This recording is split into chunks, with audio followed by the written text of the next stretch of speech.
Bonjour à tous et bienvenue sur ma chaîne Manga Minute. Sur cette chaîne YouTube, vous allez pouvoir retrouver des vidéos qui vont retranscrire le parcours de vos personnages de manga favoris, ainsi que d'autres vidéos toujours sur le thème des mangas. En espérant que cela va vous plaire, pour cette première vidéo, nous allons parler d'un personnage très mystérieux d'un manga dont vous avez forcément déjà entendu parler, Hunter x Hunter. Cet épisode sera consacré à l'un des principaux antagonistes, Hisoka Moro.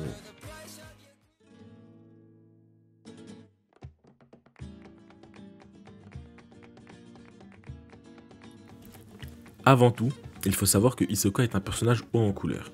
Il est égoïste et ne pense qu'à son plaisir personnel. Sa principale passion est de tuer de puissants combattants, seulement pour le plaisir de le faire. C'est un sociopathe complètement égocentrique et manipulateur. Il n'hésite pas à tuer les personnes qui se mettent en travers de son chemin. On le voit notamment lors de sa première apparition dans le manga, où il arrache les bras d'un candidat car celui-ci l'a seulement bousculé. Ça nous montre directement à qui on a affaire. Toutes ces caractéristiques ont fait qu'il a intrigué les lecteurs et a réussi, malgré son côté machiavélique, à devenir l'un des personnages favoris des fans. Il faut savoir que, jusqu'à récemment, on avait très peu d'informations sur le passé d'Hisoka. Mais grâce à un scan supplémentaire d'une 60aine de pages, uniquement centré sur le passé d'Hisoka, on a beaucoup plus d'informations. On va pouvoir donc se servir de ce scan pour vous en parler. Officiellement, on ne sait rien sur les parents d'Hisoka. On sait seulement qu'il serait né un 6 juin et qu'il a actuellement 28 ans. Certains fans pensent qu'Hisoka serait né à l'étoile filante comme le reste des membres de la brigade fantôme. Un jour, un certain Moritonio retrouve un adolescent par terre et roué de coups sans savoir comment il atterrit ici. Il décide donc de prendre soin de lui. Cet adolescent n'est autre que Hisoka. Il se retrouve alors au beau milieu d'une troupe d'artistes et de magiciens à Glam Glassland, une ville reconnue pour ses hôtels et ses casinos. Ça serait un sorte de Las Vegas pour nous. Alors qu'il n'avait jamais pratiqué le jonglage, Hisoka surprit toute la troupe en reproduisant à la perfection les enchaînements de jonglage du jongleur de la troupe, ce qui créa une certaine jalousie à son égard de la part de tous les autres artistes. C'est d'ailleurs à ce moment-là qu'Hisoka porte pour la première fois l'emblématique maquillage qui a fait de lui un personnage si charismatique. Un peu plus tard, lors d'une discussion entre Moritonio et Hisoka, alors que ce dernier n'avait aucune connaissance du naine, il lui demanda quelle était cette lueur qui brillait autour de son corps. Moritonio fut surpris de voir qu'Hisoka était capable d'apercevoir son aura qui était évidemment son ten.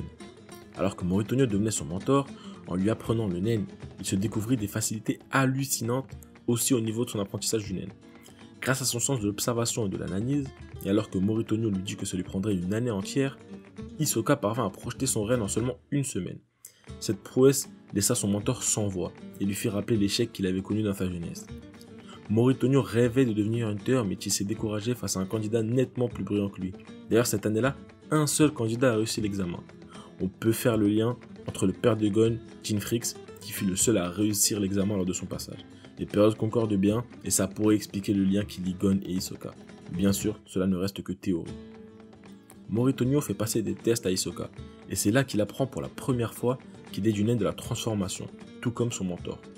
Il est intéressant de noter qu'en parallèle avec cette histoire, un tueur en série sévissait dans Glam Glassland. Il se faisait appeler John Doe, ce qui signifie Monsieur Tout le Monde, comme Monsieur Dupont en équivalent en France. Le tueur au sans visage, il est aussi appelé ainsi car à chaque crime qu'il commet, son visage est différent. Et Hisoka lui a infligé une blessure à l'œil lors d'une tentative d'assassinat. Après cette altercation avec le tueur, la troupe d'artistes se produit dans le cabaret le plus réputé du monde, le Royal Glam Hotel. À la fin de leur représentation, Hisoka se retrouve sur le toit, seul à seul avec Moritonio, et lui dit qu'il a découvert son secret, et qu'il sait que c'est en fait lui, John Doe, au sans visage. Moritonio se justifie en disant qu'il n'a pas le contrôle sur ses actes, et qu'il est accro à la surprise que ressentent ses victimes avant de mourir. On comprend donc d'où vient le côté assassin d'Hisoka. Suite à cette discussion, on assiste à un combat sans merci entre maître et élève. Hisoka réussit à percer à jour toutes les techniques de son mentor, ce qui lui a valu une victoire haut la main. Moritonio ressentit la même sensation d'infériorité que lors de sa défaite durant l'examen Hunter. Hisoka laissa enfin Moritonio pour mort et il posa un des masques de John Doe sur la tête du cadavre. On reconnaît bien là le côté artistique d'Hisoka. Voilà pour le moment tout ce que l'on connaît sur le passé d'Hisoka. Merci à tous d'avoir suivi cette vidéo. N'hésitez pas à lâcher un pouce bleu si la vidéo vous a plu et que vous en voulez d'autres, mais aussi surtout un commentaire avec le personnage dont vous aimeriez entendre l'histoire. Le commentaire avec le plus de likes fera l'objet de la prochaine vidéo. Merci à tous et passez une bonne journée.